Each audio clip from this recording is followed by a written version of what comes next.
오늘은 성령 강림 주일입니다. 성령이 강림하셨다라고 하는 것에서 우리가 생각해 볼 수 있는 것은 어쩌면 이것이지 않을까라는 것입니다. 전통적으로 교회가 가지고 있는 성령 강림에 대한 것뿐만 아니라 성령이 강림하셨다라고 하는 것은 어쩌면 우리가 하나님의 형상을 회복하게 되었다라고 하는 그런 측면에서 우리가 생각해 볼 수 있지 않을까 싶습니다.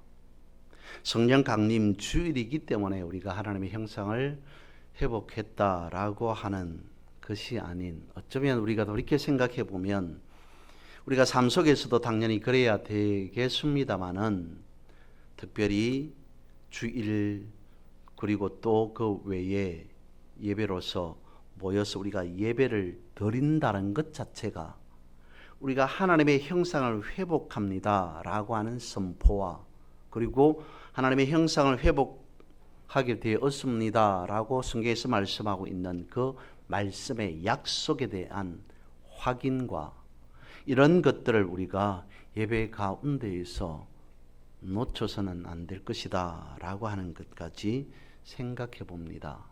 다시 말씀을 드립니다. 오늘은 성령 강림 주일입니다.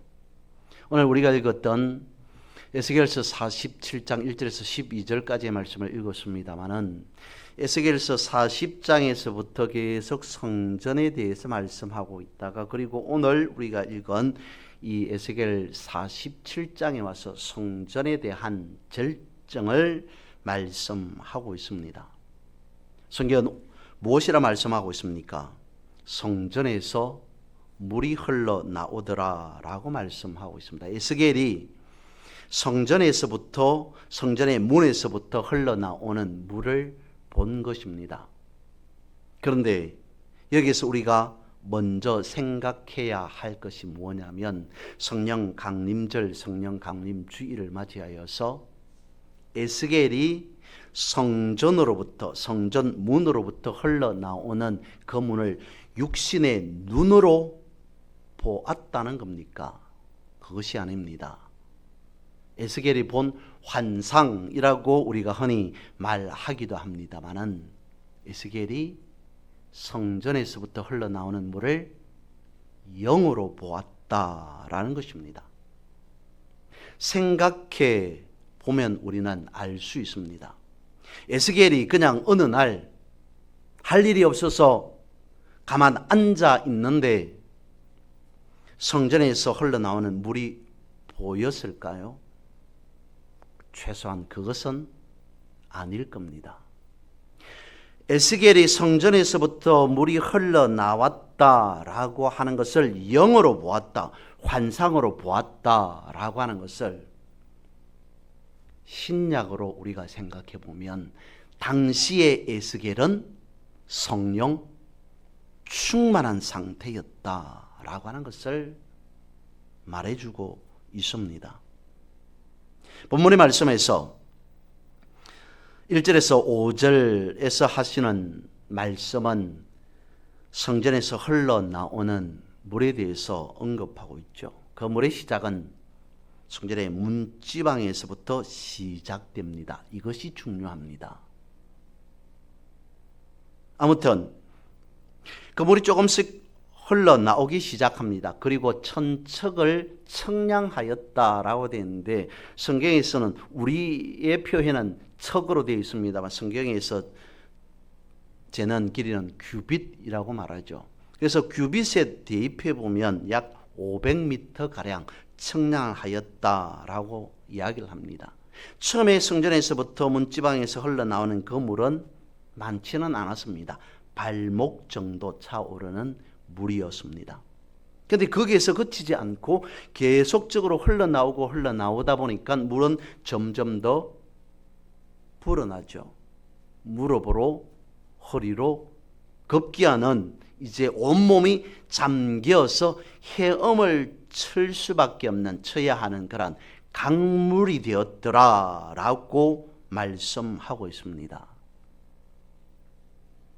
에스겔이 환상으로 본 물의 출처는 어디입니까?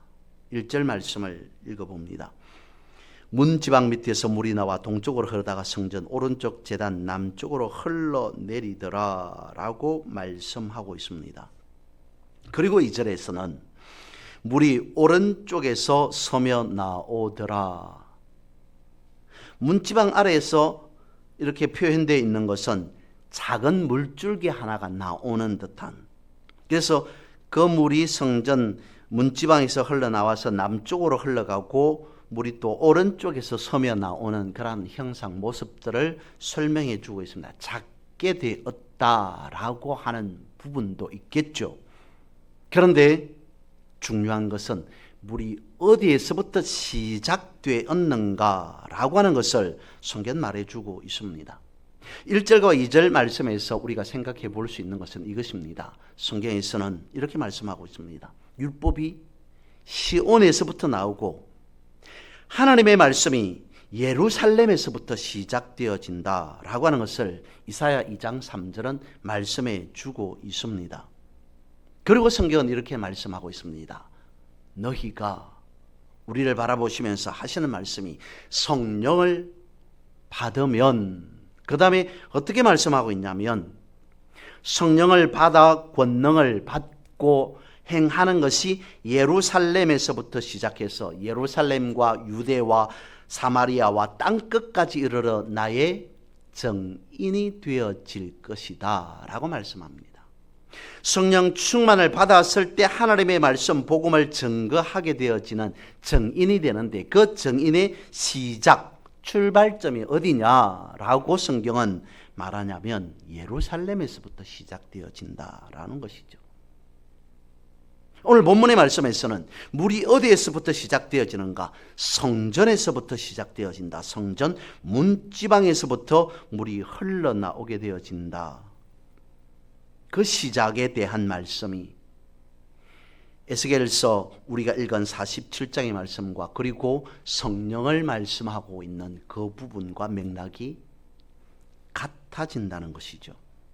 오늘 본문의 말씀 9절은 그렇게 말씀하고 있습니다. 이 강물이 이르는 곳마다 번성하는 모든 생물이 살고 또 고기가 심히 많으리니 이 물이 흘러 들어가므로 바닷물이 되살아나겠고 이 강이 이르는 각지 모든 것이 살 것이다 라고 말씀합니다. 그러면 성전에서부터 시작된 물은 그냥 단순한 물이 아니더라는 거죠. 다르게 말씀드리면 그 물은 바로 생명수라고 하는 것입니다. 성전에서부터 흘러나오는 물이라고 하는 것은 영적인 의미로 생각해 보면 복음의 확산을 의미합니다. 그러면 복음의 전파, 복음의 확산은 사람의 노력, 사람의 기준이 아닌 성령의 역사라는 거죠. 성령의 역사는 어떤 역사인가? 9절 조금 전에 읽어드렸던 표현대로 한다면 살리는 역사, 회복의 역사라는 것입니다. 내 안에 성령 하나님이 들어오셨습니다. 성령 충만하게 되었습니다. 그러면 나 한 사람으로부터 시작되는 성령의 역사, 그것을 오늘 본문은 그리고 또 성령에 대해서 말씀하고 있는 성경은 말씀한다는 것이죠. 내 안에 임하신 성령 하나님께서 내 안에만 머물러 있는 것이 아니라, 즉 성전에서부터 시작된 물이 끊임없이 흘러가는 것처럼 흘러나가게 되어진다는 것입니다. 작게 보면 남편에게로, 아내에게로, 자녀들에게로, 부모에게로, 가족에게로 흘러나가겠죠. 그 성령 충만의 가족들이 모인 것이 바로 교회라고 하는 것입니다. 그것을 나타내 보여주는 것이 초대교회죠. 초대교회 가운데에서 성령이 임하였습니다. 성령이 부어졌습니다. 이 성령이 생수가 되어서 모든 나라로 확산되어집니다. 전파되어집니다. 그래서 1절에서 본문의 말씀 5절까지 말씀하고 있는 뜻은 그것이 어떻게 시작되어서 강같이 이루어졌는가라고 하는 것은 우리가 성령 안으로 들어가야 한다는 것을 말씀하고 있습니다. 우리가 성령에 잠겨야 한다는 것이죠. 물에 완전히 잠긴다는 것은 성령 안으로 완전히 우리가 들어간 상태가 되었다는 것입니다. 우리가 성령 안에 있습니다. 성령이 나를 완전히 감싸고 있습니다. 성령 안에 있는 자는 성령으로 충만한 자라고 말할 수 있겠죠. 모든 것이 성령으로 채워진 자가 성령 충만한 자 아니겠습니까? 물속에 잠긴다는 것은 우리의 완전한 변화를 말합니다. 그러면 우리가 물속에 완전히 잠겼으니까 엄청나게 큰 변화가 한꺼번에 확실하게 나타나겠지라고 생각할 수 있습니다. 성경은 또 이렇게 말씀하고 있습니다. 물론 이것은 성령에 대한 말씀이라기보다는 다른 측면으로 말씀하고 있는 것입니다만 예수님께서 천국에 대한 말씀을 하시면서 겨자씨에 대한 비유로 말씀하셨습니다. 겨자씨 작은 한 알이 땅에 떨어져서 그것이 자라고 자라서 큰 나무가 되어진다. 그 말씀 또한 시작은 조금 미미할 수 있습니다. 작다라고 여길 수 있습니다. 라고 하는 것을 포함하고 있습니다.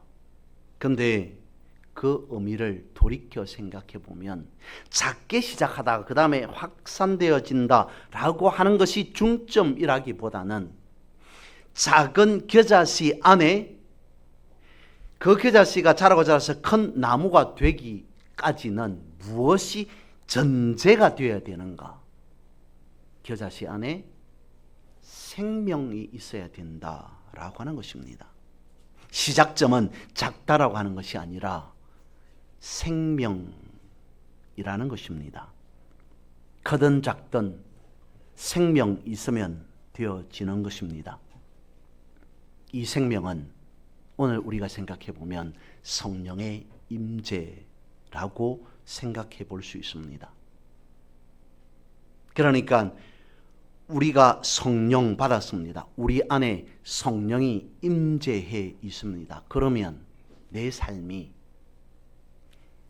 가난하든 부하든 아무 상관이 없게 되어진다는 것이죠. 왜 그렇습니까? 분명 성령의 씨인 임재가 내 안에 있기 때문인 것입니다. 삶에 성령의 임재가 있으면 성장하고 열매 맺는 것은 시간 문제라는 것이죠. 겨자씨 안에 생명이 있느냐 없느냐에 따라서 나무가 되느냐 그렇지 않느냐, 우리 안에 성령이 있느냐 없느냐에 따라서 우리가 성령의 열매를 맺느냐 못 맺느냐라고 하는 것에 관건이 되어진다고 성경은 거듭거듭 말씀하고 있습니다. 그러니까 물속에 있다는 것, 즉 다르게 표현하면 성령 안에 있다는 것은 무엇이겠습니까? 다 좋습니다. 성전 문지방에서 흘러나와 그것이 작든 크든 흐르고 흘러서 발목에서 무릎에서 허리로 잠길 정도의 강같이 되어진 것 좋습니다. 성령 임재 좋습니다. 충만 받았습니다. 성령 안으로 들어가 완전히 잠기는 것, 성령 충만한 것. 근데 너무 생각해 보면 그것이 너무 추상적이다라고 하는 생각이 되어집니다.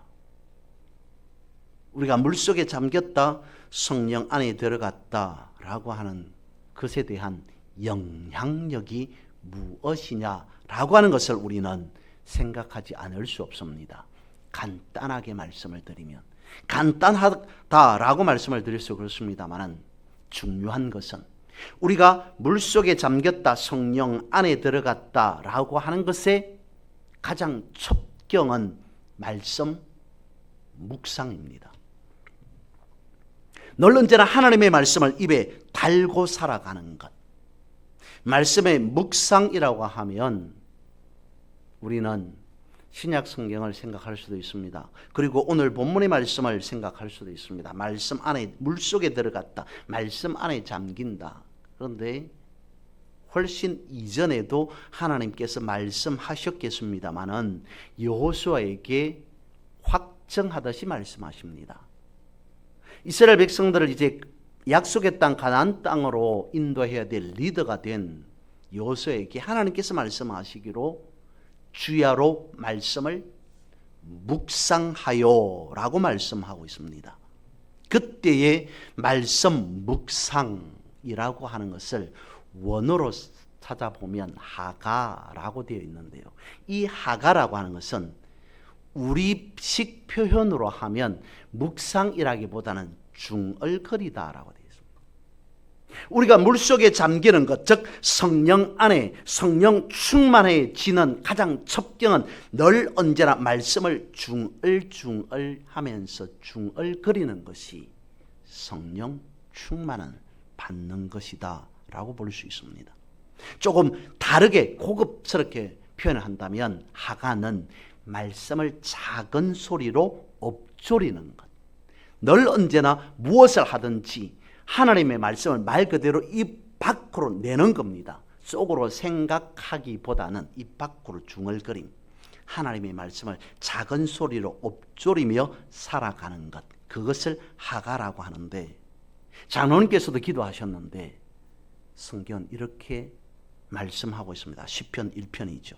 오직 여호와의 율법을 즐거워하여 그의 율법을 주야로 묵상합니다 라고 되어 있지 않습니까?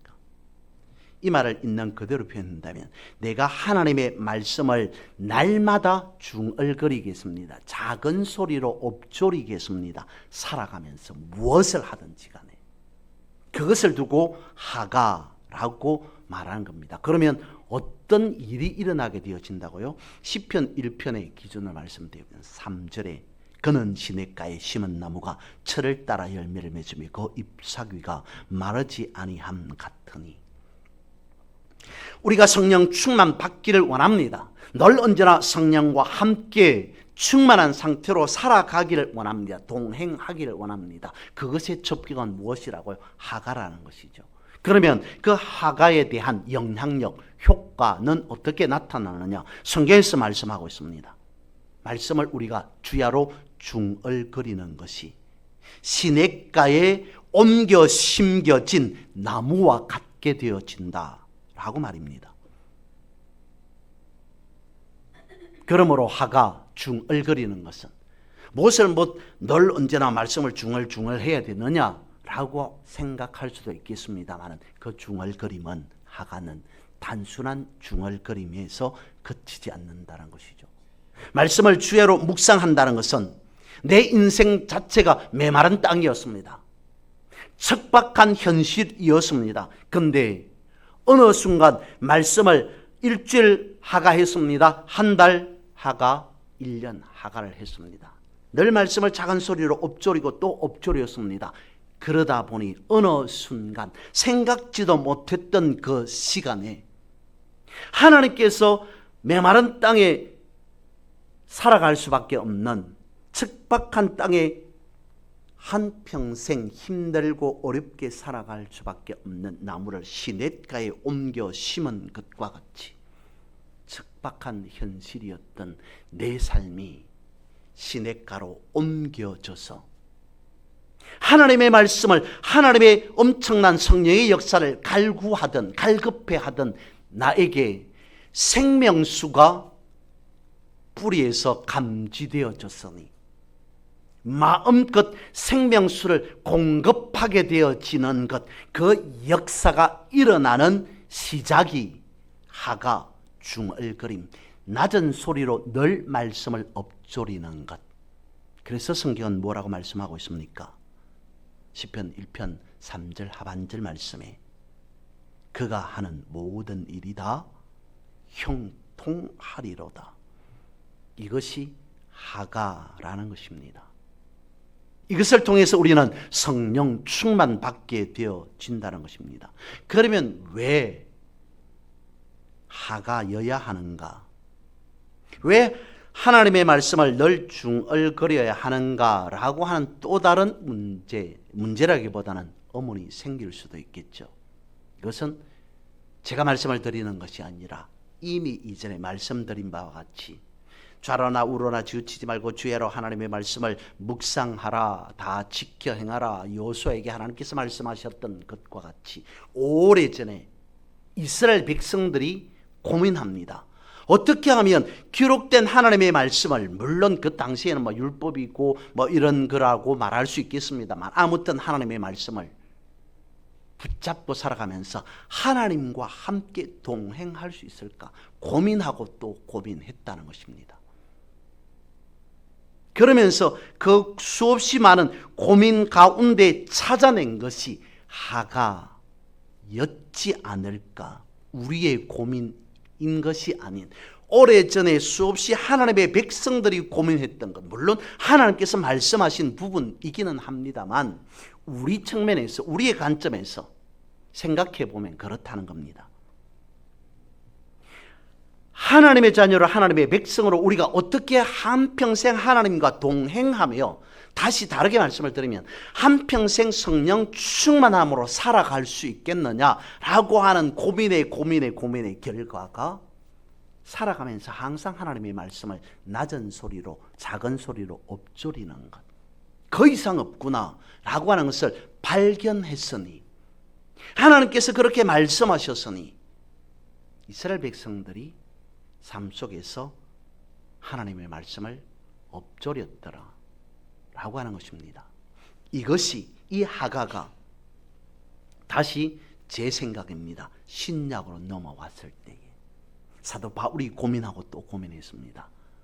내가 성령 받았습니다. 어느 날 다메섹에서 엄청난 강력한 빛을 받았습니다. 성령 하나님의 강한 빛을 받고 하나님의 이름으로 예수 그리스도에 대한 복음을 전파하는 자로서 다른 사람에게 내가 받았던 그 감동, 아니 내가 받았던 하나님의 역사, 살아계신 예수 그리스도를 증거하고자 하는데 저들에게 가르쳐 줄 수 있는 유일한 머리에 뿌리처럼 내릴 수 있는 강력한 말이 무엇인가? 계속 말씀을 드렸던 그리스도 안에.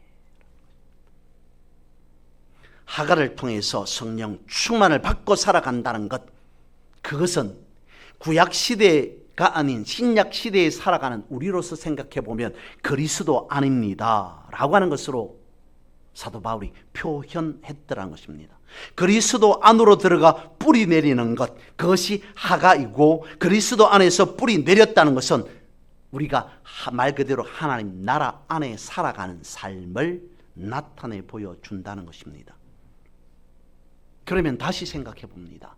왜 하가를 해야 하며 그 하가가 왜 그리스도 안이라고 사도 바울은 그렇게 표현했는가? 그리스도 안이라고 하는 것은 단순히 우리가 어떤 하나의 추상적인 개념으로 공간 안에라고 하는 것이 아닌 성령 충만의 삶을 살아가는 비결이다, 방법이다 라고 말을 했는가? 왜 사도 바울이 그렇게 고민하고 또 고민해서 여러분 이제 우리가 옛사람이 아닌 새사람이 되었으니 그리스도 안에서 살아갑시다 라고 하는 말을 반복할 수밖에 없었을까? 그것은 우리가 생각해 보면 충분히 알 수 있습니다. 왜 그리스도 아니어야 하는가? 그리스도라고 하는 뜻이 무엇입니까? 기름 부음 받은 자라는 것입니다. 기름 부음 받았다는 것입니다.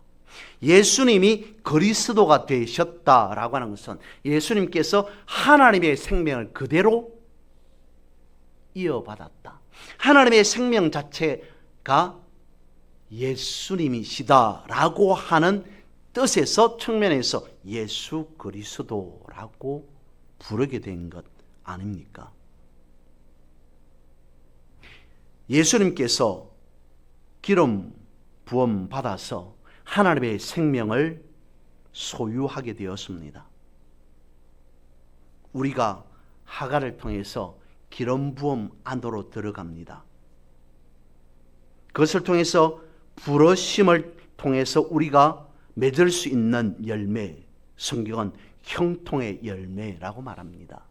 다르게 표현하면 비로소 우리는 성령 충만이 무엇인지를 알게 되어진다는 것입니다. 기름 부음이라고 하는 것은 예수님을 그리스도가 되게 하심이라는 것입니다. 그러면 우리가 그리스도 안에 있다는 것은 바로 이 기름 부으심 안에 있게 한다는 것입니다. 성령 충만하게 한다는 것입니다. 기름 부으심으로 성령 충만 받는다 라고 하는 것, 다른 의미가 아닌 같은 뜻입니다. 두 번째, 6절에서 12절까지는 모든 생명을 회복케 하는 물에 대해서 말씀하고 있습니다. 예루살렘 성전에서 시작된 물은 주변의 땅을 비옥하게 합니다. 7절이죠.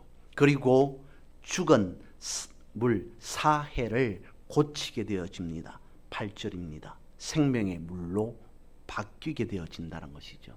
놀라운 결과로 축복으로 나타나게 되어진다라고 말씀하면서 결국 이렇게 말합니다. 이 생명수 강가에 있는 나무는 달마다 새 열매를 맺게 되고 그의 잎사귀는 어떻게 되어진다고요? 병을 치료하는 약재가 되어진다라고까지 말씀하고 있습니다. 에스겔서에서 말씀하고 있는 이 물은 생명의 물입니다. 그래서 고치고 죽은 것을 살리는 물이 되었다. 8절에서 말씀하고 있습니다. 되살아 날 것이다 라고 말씀하고 있습니다.